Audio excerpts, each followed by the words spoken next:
ચૂંટણીને લઈને સૌથી મોટા સમાચાર સામે આવ્યા છે। કડી અને વિસાવદરની પેટા ચૂંટણી જાહેર કરી દેવાઈ છે। 19 જૂને મતદાન થવાનું છે, જ્યારે 23 જૂને મતગણતરી હાથ ધરાશે।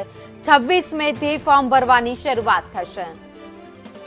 ધારાસભ્યો ખરીદે, વારંવાર ખરીદે અને લોકોનું અપમાન કરે છે, એટલે વિસાવદરના ખેડૂતો માટે ગોપાલ ઇટાલિયાજીને અમે જાહેર કર્યો છે અને એમણે 160 ગામમાંથી 147 ગામમાં પર્સનલી વિઝિટ કરી લીધી છે। એમની સમસ્યાઓ લખી છે, એમના મુદ્દાઓ લખ્યા છે, એમના મુદ્દાઓ ઉઠાવ્યા છે અને હું આખા ગુજરાતના ખેડૂતોને પણ વિનંતી કરીશ, કારણ કે આ ગુજરાતના ખેડૂતોની ચૂંટણી છે।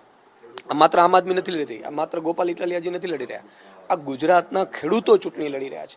જો ભાજપ વિસાવદર હારશે એટલે ભાજપે ખેડૂતોનું દેવું માફ કરવું પડશે, ભાજપ હારશે એટલે ભાજપે ખેડૂતોને ભાવ આપવા પડશે, ભાજપ હારશે એટલે ખેડૂતોને જે ખાતર અને જંતુનાશક દવાઓ છે એ નેનો બટકાવ્યા વગર અને ઓછા ભાવે આપવી પડશે, ભાજપ હારશે એટલે પાક વીમો યોજના ફરીથી ચાલુ કરવી પડશે, ભાજપ હારશે એટલે વિસાવદર સહિત આખા ગુજરાતના ખેડૂતોને ખૂબ ફાયદો થવાનો છે। અને ગોપાલ ઇટાલિયાજી જીતશે એટલે ગોપાલ ઇટાલિયાજી ત્યાં વિધાનસભામાં અવાજ મજબૂત ઉઠાવશે, વિધાનસભામાં મજબૂતાઈથી ખેડૂતોનો, વંચિતોનો, ગરીબોનો અવાજ બનશે અને આખી ભાજપને પરચો મળશે કે ભાઈ વિસાવદર અને ખેડૂતો ભાજપના ગુલામ નથી। અમારે ગોપાલ ઇટાલિયાજી ઉમેદવાર છે અને એટલા માટે કે અમે વિસાવદરની જનતાને જ્યારે પૂછ્યું ત્યારે એમણે કીધું કે અમે તમે મજબૂત લીડર આપો। આજે પણ અમે ભાજપને પાડી દઈશું, કારણ કે ભાજપ અમારું વારંવાર અપમાન કરે છે ખરીદીને, એટલે ભાજપમાં જાય નહીં એવા ઉમેદવાર આપો। એટલે ગોપાલ ઇટાલિયાજી સ્વાભાવિક છે।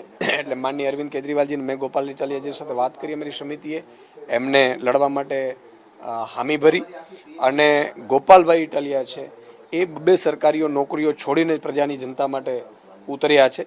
એટલે તમે જુઓ કે એમને કોઈ પદ લાલચ કે એની નથી, પરંતુ પ્રજાના કામ થાય એની દાજ છે। ભાજપ જે 30 વર્ષથી લૂંટ ચલાવે છે, વિસાવદરમાં રસ્તા નથી, પાણીની વ્યવસ્થા નથી, ઇકો ઝોન લાવી દીધા છે, આ બધી મુદ્દાઓ છે।